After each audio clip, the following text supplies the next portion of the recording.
And welcome back in another edition of the Stripe Show podcast. I'm your host, Travis Fulton. Thank you for making us part of your day. It's a Wednesday, so you know what that means. We get back into the world of instruction and coaching. And you know, the buzz here in the modern era is distance, right? We are in the distance era. We've been talking about it on the podcast. I've had a lot of great guests, and I've been thinking about this next guest and getting him on, and he was kind enough to do it for us here this week because let me tell you something. He knows a thing or two about distance, creating speed. In fact, I think he's one of the best at it in the world. And he joins us from just south of Tampa Bay, I believe. Lucas? North of Tampa. Okay. Just north of Tampa Bay. Lucas Wald, one of the top teachers in the game. Thanks for joining us, man. Thanks for having me, Travis. Yeah, north of Tampa, Lecanto, Florida. Black Diamond Ranch is where I'm at. Beautiful place. Nice. Well, the heat, it's coming. You know, I'm in Ponte Vedra, and it's been a nice spring. Not as humid here, but, 91 and humid is knocking on the door as we get into May. But we're here to talk about distance.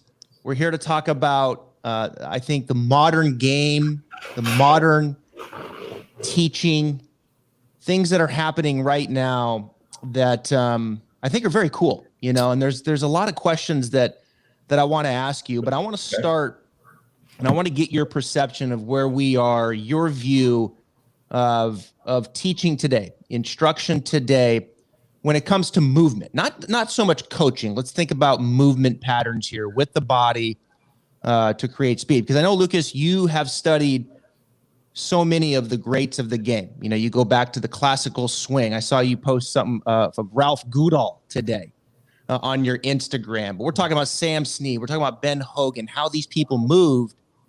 We're kind of moving back into that, aren't we? In today's era, rotational freedom, longer in nature. Let's not resist. Let's let the body move and hit it as hard as we can. How do you see it? Yeah, so thanks for that introduction. Perfect. My sort of niche, Travis, I've gone back and looked at the best men and women swings throughout the history of the game. So if you go early 1900s, McDonald Smith, Ralph Goodall, Hogan in the 40s, Snead in the 40s, of course, Nicklaus in the 60s, 70s, Tom Watson in the 80s, Norman in the 90s, back Mickey Wright, Dave Zaharias, Louis Suggs, of course, the modern guys, Rory, DJ, Bubba Watson, Justin Thomas. So if you combine all of those powerful, dominant swings throughout the history, there are commonalities. There are key fundamental elements that all those swings possess. And so teasing out, distilling those key elements is what I'm sort of known for, and then training those elements. But we see Bryson incorporating now a lot of those elements, and there's nothing new under the sun. He's basically taken the blueprints of a swing like Kyle Berkshire and implemented it into his own swing, a long drive guy. But, I think what's interesting is the movements that Kyle Berkshire has, there's nothing new on his swing either. So that's why I posted the Ralph Goodall this morning. I don't know if you saw his feet were flying around. Oh, yeah. He was up on his toe at impact. He looked, scary similar to Justin Thomas at impact. So I think that's what's fascinating to me is seeing some of these new guys possess some of these legendary elements, both men and women. That's something that it just fires me up watching a Justin Thomas or Bryson or Bubba Watson or Rory. When he's playing better for sure. But that's what excites me, and that's what I'm passionate about. Yeah, and we went through an era there, Lucas. I think it's fair to say when I got into teaching, I think resistance was part of the vocabulary. And it was like the perception was in many ways like turn the upper, not the lower, even though like we knew the lower was turning some, right? But there wasn't a lot of change of knee flex. I think there was like more of a need to shorten things up in the backswing.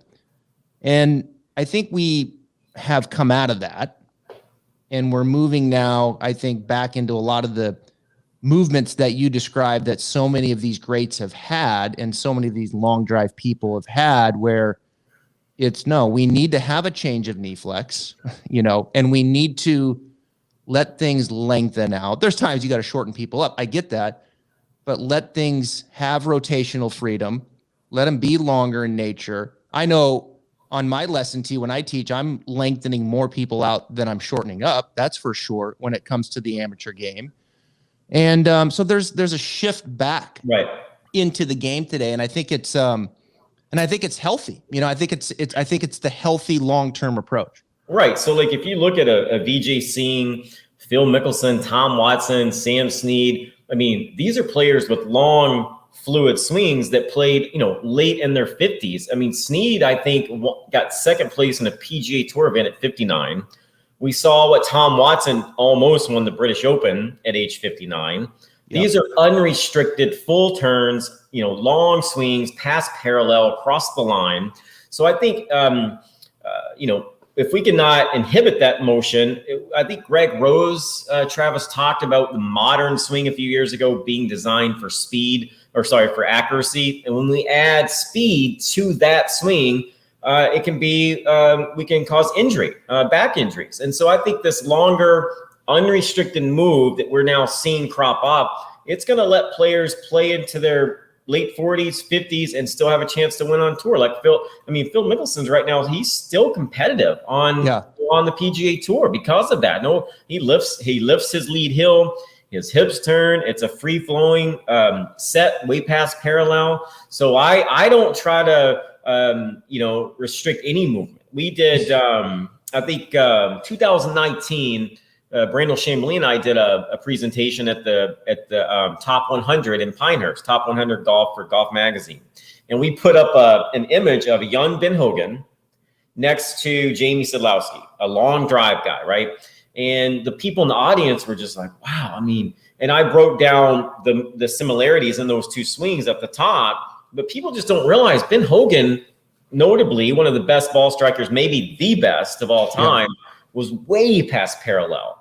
I mean, he looked a lot like, almost similar to Jamie Sadlowski. And that's why I use that sort of side-by-side comparison to show this guy, the best ball striker of all time, and arguably pound for pound, the longest hitter of all time, look identical. So, I mean, that was just a cool sort of metaphor for the way the game is trending now. And so, you see Bryson, you see a Bubba Watson, you see, I remember growing up with John Daly. I was told John Daly is just a freak. It's like, wait, he's not a freak. He copied Nicklaus.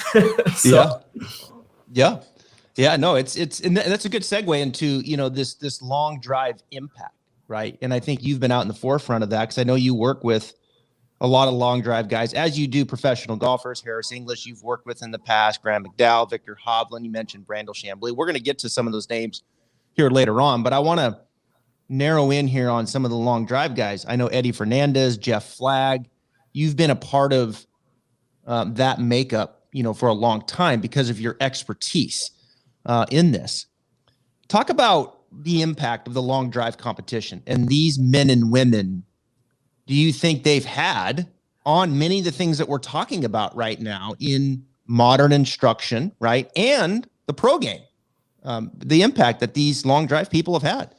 Yeah, totally. I think just with the advent of all this technology, social media, we have access to so much more information now. We can go to YouTube, we can go to Instagram and see what Kyle Berkshire is doing. We can see what the training regiment looks like. We can go to YouTube and watch Jamie Sadlowski in 2008 and 9 when he won and see like, wow, we know now through technology, through watching all these swings, how similar they are to many of the legends throughout the history of the game. So I think there's a huge impact. I mean, the long drive guys, the men and women, I like to say they're human lie detectors, because if they're doing something, they are physically trying to hit the ball as far as possible. So if they're doing something in their body that we can learn from, it's to help us hit it farther. So when I watch a Kyle Berkshire have this explosive up move on the backswing, I'm saying, why is he doing that? Is he accessing something that I need to learn from? And the reality is, he's going up, Travis, so that he can use gravity more to fall into transition.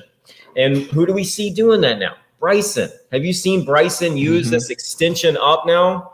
He's doing that to access gravity, fall in transition, create a little bit more pressure into the lead side so that he can then back up coming into impact and hit up on it. So I think it's a huge thing to have someone like Bryson following Kyle, having Kyle Berkshire come to his house, training in Chris Como's garage. You know, he's using these mirror neurons, if you will, to imitate and emulate Berkshire. I did the same thing with Jamie Sedlowski. I mean, Jamie, 2008, 9, 10, he was sort of my model. Jamie was 160 pounds soaking wet and won the 2008 and 9 World Championship. And so I, being a smaller guy, I'm like, if that guy can swing 220 miles an hour and I'm swinging at the time 150 something, then I'm thinking I can at least get the 180, which I've done. But basically, I use Jamie as a model where now they're using Kyle and some others. But I think it's super fascinating to model the long drive. Now I think there's some elements to hit, have accuracy as well. It's not just about hitting it far, but I think there's a blend. And I think if you look at a Hogan or a Jack Nicklaus or a Snead, or some of the modern guys like Bubba or even like a Cameron Champ, these guys blend the long drive elements with the ability to hit it straight as well. Yeah. There's a lot there to unpack. It's really good stuff. And I have spent a lot of time just watching the long drive guys as well. And I remember when I was at Golf Channel and we were doing the shows, it was kind of when all of that was really starting to take more center stage and it was being broadcast on TV, and we would break the swings down. And this elongation up feeling, in the leg and the right side of the pelvis getting taller and the spine extending and that movement. I mean, if I had a nickel for every time I'm teaching that to someone, I would be probably done by now, teaching, because, people are resisting and staying down, as you know. And then as you get them to kind of elongate, they're like, damn, look at my backswing. Like I've never had the club there in my life. So it's power, but I have found that even, I'm talking amateur game now here, I have found that it starts to get the club kind of around them. It gives them more time to do what they want to do coming down. And all of a sudden now they're more accurate too. Totally. So it's kind of the double whammy, and it's fun when you can share that with someone. They're hitting it longer and straighter in the way that they're recruiting in the backswing. One thing that really bothers me, Lucas, is when, you get that soapboxing in social media. The only thing that matters is impact. The backswing doesn't even matter, and it's like, wait a minute, like the backswing has some value here. And especially if we're trying to create some speed. And as I mentioned, even some accuracy, especially for these amateurs. I mean, getting them structured going back makes the game a hell of a lot easier coming down. Yeah. So again, like I tell this to people all the time, that these moves are mutually reinforcing. If I improve the backswing, I have a better chance to improve transition. Yeah. If I improve transition, then I have a better chance to improve the impact interval.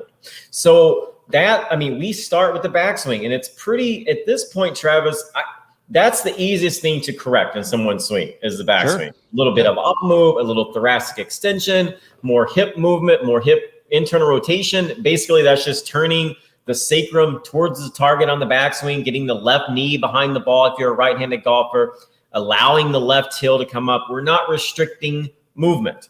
So I like to use a lot of legendary guys or girls. I'll pull up Mickey Wright or Nicklaus, or Snead or Hogan, and I'll show someone you can get into this position. It's this whole adage of you're not flexible enough. I don't see that. Almost anyone, unless they've had a major injury.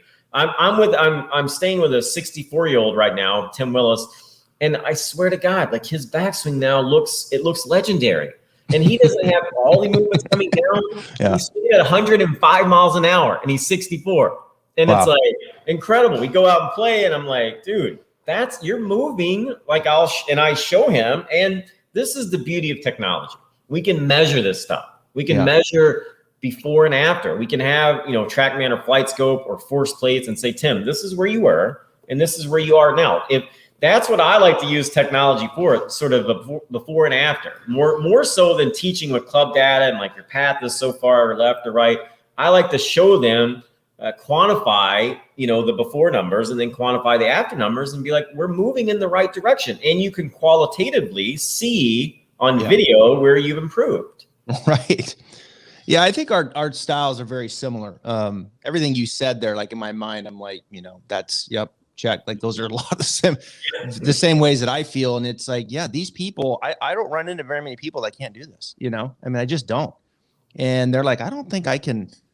Well, let me try, and it's like, and that's, well, you can turn your right hip, just lose a little flexion. All of a sudden, now do this for me. Take your spine. Okay, now do that as you turn and keep your orientation. Oh, okay, yeah. And then you show them, they're like, damn, that's right. Now they feel a little different, spatial awareness. There's some things to get used to, but absolutely they can do it. You mentioned Berkshire. He's fascinating to me, and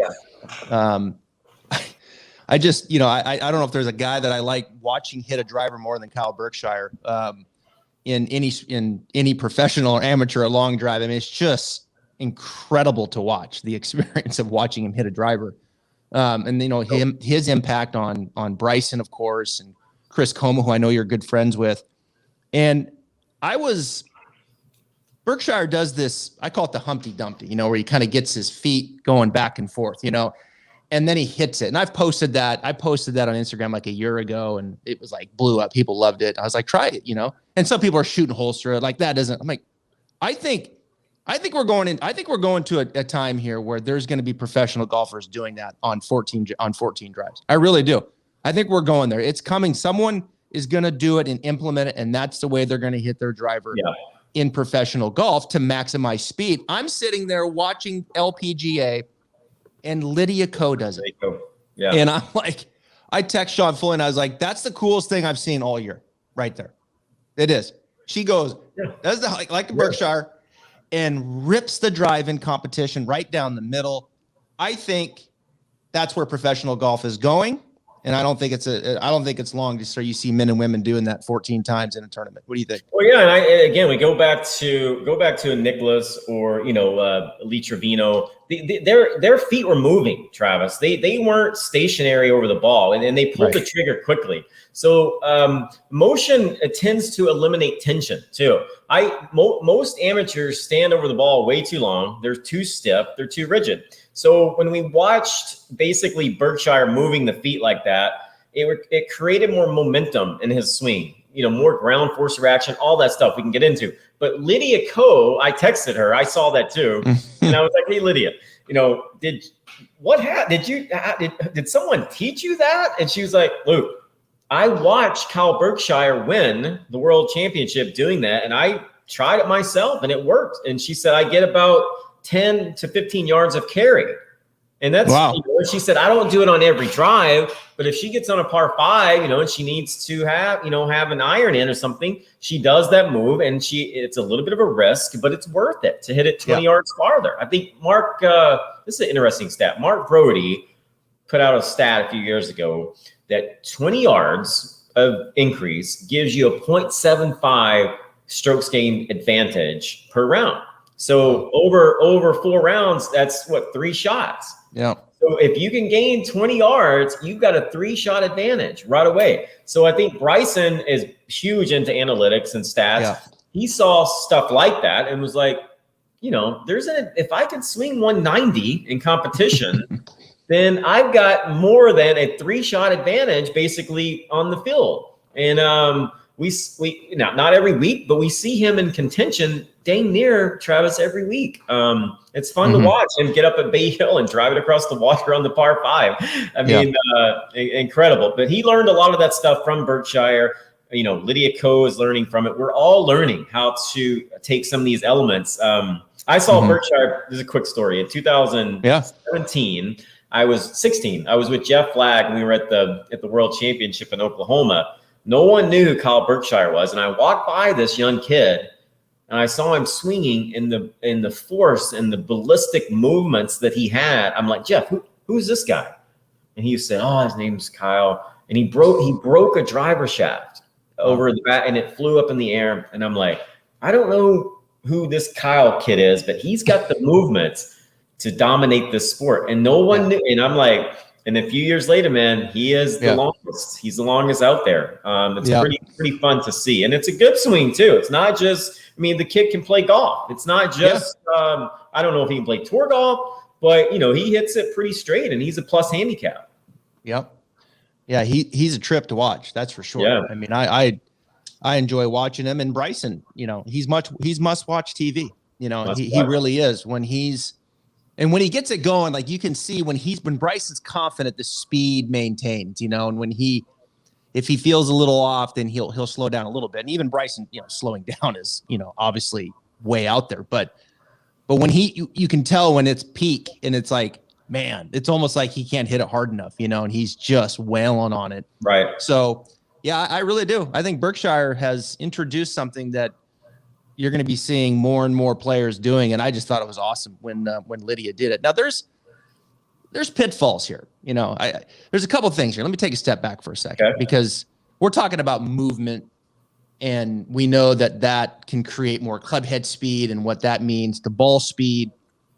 And then there's, you know, the launch characteristics, right? And being able to hit up and maximize launch and spin. So we know that's kind of the second element of it. I kind of chuckled when Stuart Sink in his press conference says, you know, yeah, I've been working on my core and this and that. Mm-hmm. And, you know, I changed a couple things and, you know, my attack angle now is a little more up. And it's like, duh, you know, like, what have you been waiting for crying out loud? And I say that jokingly because, you know, when you start changing attack angles, yes, it can add to more distance. We know that. But when you're messing with an attack angle with a top player like a Stuart Sink or a McIlroy or whoever, like, things start to change, you know, with the body and how you're going to control the face and those kinds of things. So it can be risky, you know, from that standpoint. I don't think there's much risk, honestly, when you look at a mid handicap. Right. You know, I think you can just get in there and just start going. But when you have a player who maybe has been historically 1 degree down with the driver, and then you take him 2 degrees up, you know, now, you know, the spine and things can start to be a little different, and that may have a residual effect perhaps into iron play. That's kind of what I see with Rory. I see Rory has definitely went after some distance. To me, there's some side bend there, which decreases his ability to rotate and maybe get on it a little bit with his irons. There's some pitfalls here, right? As far as like players need to be careful with. How do you address that? Yeah, so I think it's a great topic. I think you brought up an interesting point about the iron versus driver. The way I view it is it's 2 different swings. If we're training for just bombing a drive, yes, we're hitting up on it 3 to 5 degrees. We're getting our pressure back to the back foot. We're on this axis of rotation from the left pec to the shoe, which is off vertical, kind of like an ice skater on ice. We're off vertical. You know, those things help. You know, not sliding, no lateral motion towards the target. You brought up Eddie Fernandez earlier. When I first started working with Eddie, he was -1 hitting down on it, and he wanted to win the world. I'm like, dude, you're not, you know, he's hitting these spinners that are up shooting. I'm like, you know, and Eddie was a good golfer too, and he kept the ball in play by doing that, but he's not going to maximize his launch angle and give himself the best chance to win with that attack angle. So when we started working on his sequencing, the byproduct was that his attack angle went from -1 to +3. I never mentioned, hey, we're going to do this so that your attack angle will go up. We changed the attack angle by changing the sequence. Okay. Mm-hmm. So that was a sort of a byproduct. So that's, I thought, interesting in and of itself. Yeah. But there are dangers. So like with Rory, you mentioned Rory. I've gone back and looked at Rory when he was winning majors. He won the PGA by 8 shots, I think, in 2012. Yep. And if you go back and look at those swings when he was kind of doughy and pudgy, I mean, he still was swinging 120 miles an hour, you know, and so, or close to it. Right. And, you know, I think he maybe got a little bit, and he's come out and said that he tried to chase distance a little bit by watching what Bryson was doing. And I think in those cases, Travis, I don't know that Rory needed to get from 120 to 130 and hit 190 ball speed. 180, mid 180s fast enough. And you're right. He covered it more. He was less sort of extended up. He had more rotation. And with more flexion and more rotation, you have a better ability to control the club face. The more extension you have, you might create a little more speed, but you're going to lose some of the club face stability. So there is a blend there. And I think Rory had that perfect blend in 2010, 11, 12, 13. And so in my eyes, if I was coaching Rory, I would say go back and study film when you were at the very peak of your career and winning the PGA by 8 shots. And I think if he did and had someone to sort of break down those movements, he would see that he was more bent over, more inflection, and more rotated, like you alluded to. So if we can get him back to that, less extended, less sort of jumping up, I think he would find more fairways ultimately. So there are pitfalls, there are dangers for sure, and just piecing distance. But I think if you do it smart, Chris Como, everything with Bryson was calculated from day one. We talked about this. It wasn't done overnight. He took a long approach, and that's the best way to do this stuff. I think people tend to want to do it now, instead of taking a more long-term approach. And that's what I encourage my students to do. That's a really good point, because like all of a sudden you had players like Rory and Tony Finau and DJ like posting videos of them, like their top ball speed, and they're just basically trying to hit it as hard as they can. They're like, well, I can do this, and what's the net effect of that to the game? It does have to be calculated, right? I mean, it really does, especially at that level, because I mean, they are the best at what they do, and you have to protect that genius to a certain degree. So with all that said, that's what makes it even more fascinating with Bryson is the risk involved, and he's pulled it off. I mean, he's pulled it off. Now there's things that I'm sure he's trying to tighten up in the approach game and those kinds of things, but he's able to he's gotten himself to a point so much faster. And, let's face it, and still play at a very high level and winning the U.S. Open in dominant form that he did. So it's really a fascinating story, one that's changing the game in many ways. It makes you wonder what the honey hole number is for ball speed. And I think that's going to be sort of approached in the future of whether it's 195 or 198 or 190. There's a point where if you're off just a little bit, you can spray some shots. And I think Bryson is right on sort of the pinnacle of finding that honey hole spot to where if it's 188, 192, whatever it is, I mean, if you're flying at 340, then, I mean, you really don't need any more than that. And so I would encourage people chasing, especially my tour pros. You mentioned GMAC earlier, Graham McDowell. GMAC is not going to swing 190.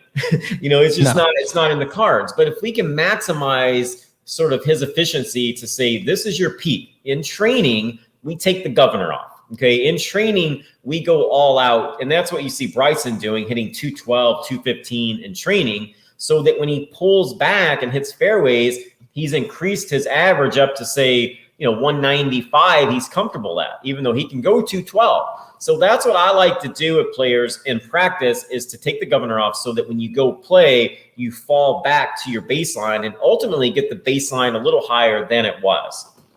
So I don't know if that makes sense, but that's it does. The governor is a real thing, that internal governor, and saying, nope, we're not going to swing this fast, right? But this is where we're in control. And then you just push through that. And pretty soon, like you're running downhill as fast as you ever have. Totally. And so the word governor comes out a lot with students and trying to get them to push through and swing it faster in the way that they're recruiting. And I see speaking of governor, the probably, I was asked this question a few years back. The biggest fault I see with amateurs wanting to go faster, the backswings are usually too slow. That's something that I see. Okay. It's real slow, and then they speed up in transition. Whereas what I try to get people to do is have a faster backswing, a more explosive. And Nicholas said the first 2 feet of the backswing, he knew if it was going to be a good shot or not. It's in his book. So, I mean, get the club head moving. Use your core. Generate some speed right off the start. Don't be all safe and calculated. That's something that people can improve quickly when we speed up the backswing. My good buddy John Novosel, Tour Tempo, we do a lot of tones. We play tones to get people to speed up when we do our clinics, to hear the sound of bump, bump, bump, to have like sort of this audible sensation of what it feels like to get up fast. And when they realize just how fast Rory is to get to the top, Bryson, they're like, wow, I mean, it looks smooth in person, but it's really pretty dynamic and really explosive to get to the top in that amount of time. And people can do it. They just have been taught over the years, you've got to be slow and steady so that you can hit it straight. And we're like, if you can free up and be more athletic, swing faster to the top in general, you tend to hit it farther and straighter. And you were saying that too about the backswing. When you see your students really load, they might go past parallel, but you don't see them any sort of more sporadic than you did before when they're trying to be safe. Yeah, that's what I'm saying. Like the risk is it's all worth it, for the amateurs. So it's I mean, it's like but I don't feel like I can play golf like that. But you can. Like you can. The risk is worth it. Trust me. In going through this. Let's finish up with GMAC. 41 years of age. I know you spent some time with him through the winter. Early spring. Here's a guy that, historically hits it 283 off the tee, somewhere in there. And he's looking at this going, my God, kids are hitting it 320, like that's a big mountain for someone like a McDowell who's had the career that he has, US Open winner. And in this modern era, right, of length.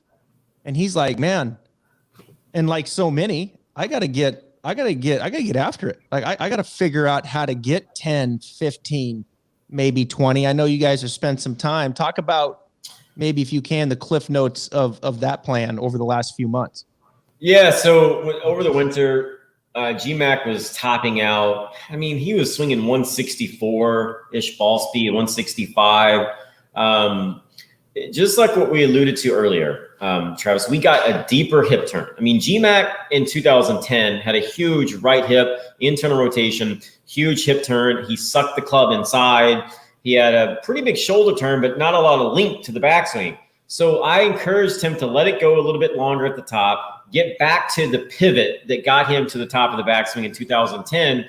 And then we eliminated a little bit lateral movement and allowed him to rotate quicker. And dude, he topped out 175. We topped out at Lake Nona. He hit 175 a couple times, 174. Wow. So he was up about 10 miles per hour. And that, is he going to go 190? No. But if he can, again, take the governor off, get to 175, 176 in training, then he can, hopefully cruise at lower 170s. And that was our goal. And he's getting there, I think. But, as you know, it's hard to take that to the golf course when you have a card in your pocket.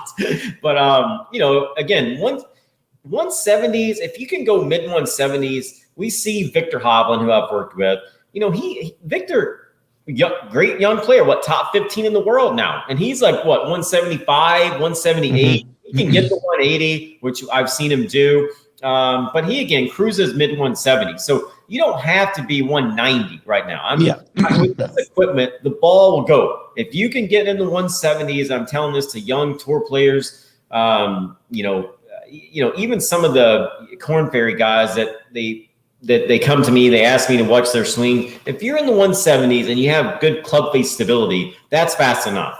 You don't have to be Bryson speed to compete at the highest level in this game. And so GMAC, that I encouraged him to say, if you can get in the 170s with these new speed elements that we've implemented, GMAC, with your iron play and your club face stability and your putting, get it done. And so hopefully we had an impact on well, it's I kind of feel for those guys, I mean, in many ways they're great players, Graham McDowell and Brian Gay and, even Lee Westwood and like these guys, who in their 40s now, right? And they're seeing this new era of, in many ways, it's a distance era.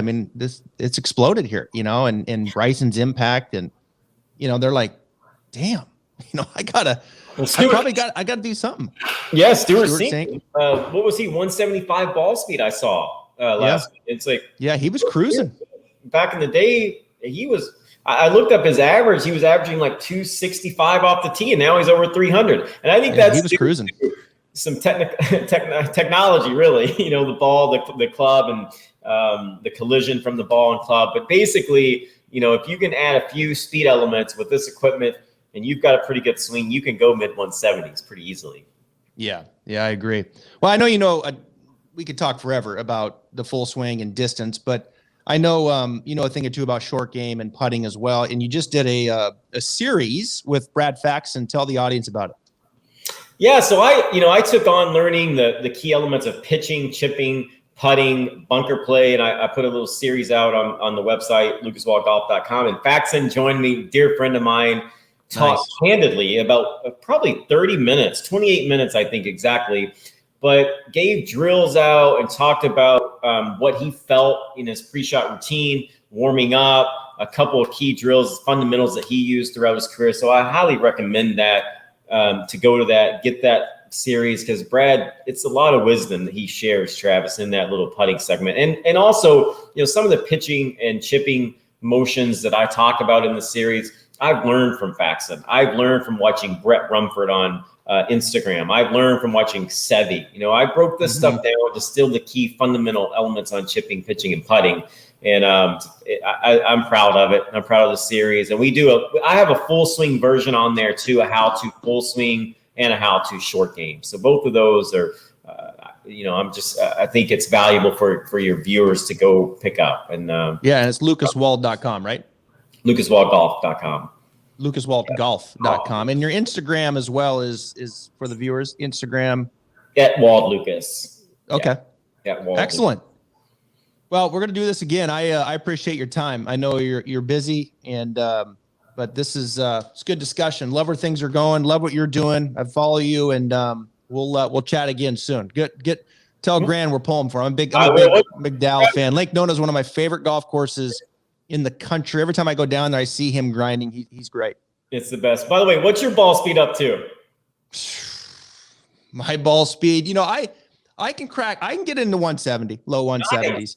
We'll yeah. I gotta get myself going though, I gotta get amped up and excited. Lucas, I'll finish with this. I've said many times, if I had to go back and do it all over again with my own swing, I think what I would, there's probably a few things I would do. One is I would definitely get a change in knee flex. I mean, I am the poster child of turn the upper and resist with the right knee. I mean, that's the way I did it, and was taught, as many of us were. So if you watch my swing now, you see much more of it, but I got to really get after it. I got to really get myself going to get my legs going. Yeah. And the second thing is I would have been way more, way more momentum early in moving and trying to get that momentum going early to the top of the swing. Yeah. Because I was, way too still and deliberate. So those are the things that I would have changed going back, and all that I think would have got me going back deeper and faster and the more loaded and more explosive coming down. And those are the things that I work on right now, Lucas. That's exactly what I work on. And when I do that and I feel good, I feel loaded, I feel like, okay, I don't feel out of control anymore, but I feel less control. But it's a good feeling. And I'm just letting it release, and I'm not trying to steer it down there. And my ball speed just goes way up. I mean, that's when I start feeling like I get into that high 160s, low 170s, pretty consistent. Yeah, you see that little motion you talked about, that trigger or that movement before you go back. I mean, it's athletic. It's like shooting a free throw. You don't see Curry just sit there and be still. He's moving, right. Feet are in motion, or Jordan or Roger Federer serving a tennis ball. He's moving. There's athletic, and that's what Brad talks about, even in putting. Brad's, his fingers are moving on the grip. His feet, they're not moving up and down, but there's toe wiggle, right? Yeah. He's not sort of trying to be stiff and robotic. And so the same thing in putting, chipping, full swing, be an athlete, don't censor movement. And you experience it yourself. When you do that, you go way up in speeds. Oh yeah, absolutely. And even in short game too, just having that, just a little shuffle and kind of going, rather than starting so stagnant and then trying to produce the motion. I think that momentum and flow kind of goes through my entire game, and I'm much more instinctive and decisive, and just kind of letting my technique go and letting it and reacting to that rather than trying to steer it back you know, and guide it through or whatever, where you feel like now I'm not even turning at all in the full swing. You know, it's like, it's just too rigid. Love it. I love it. All right, buddy. Awesome, Travis. Thank you, Lucas. Great talk. We'll do it again, man. Thanks for having me.